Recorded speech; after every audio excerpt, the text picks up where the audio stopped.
meant to have like a normal level of these things. Dopamine, serotonin, oxytocin. There's supposed to be some kind of natural settings in the brain like that. But with trauma, it's all scrambled. It's all whacked. The good feelings crash, and the panic feelings of stress, and then go related to the stress. That's why there's dopamine. You got too much dopamine. If there's too much stress, too much pain, that's fear and anger. If you're always in fear and anger mode, and you're chasing in correspondence to fear and anger, so all this chasing is underpinned by fear and anger. You get the stress. That's why you don't enjoy. You can't enjoy if you're afraid. If you're afraid and you're angry, you can't enjoy. So that's why he said the wealthy have a lot of ennui, because they have all the stuff and they can't enjoy it. If you're only in plunder and pillage mode, you never enjoy anything.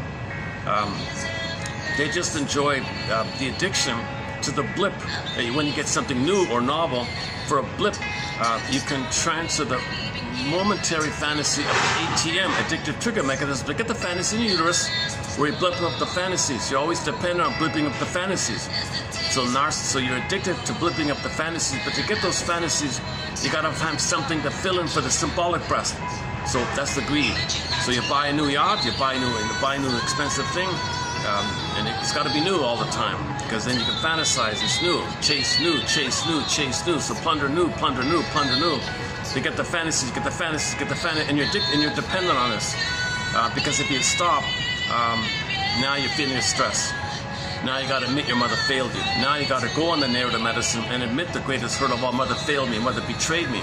You got to admit that. So you have to find narrative. Okay, now you have to be honest. Okay, what do you call it again? There's a clip called Better Living Through Honesty. Radical honesty, she called it. Radical honesty. Better living through honesty. Better living through honesty, not chemistry, honesty. Just to borrow the famous slogan. Better living through honesty. So the honesty is you sit down, tell your story, free association, dream interpretation, interpret your repetition compulsions, study defense mechanisms, study your Freudian slips, study your negative attitude, study your jokes, and so on.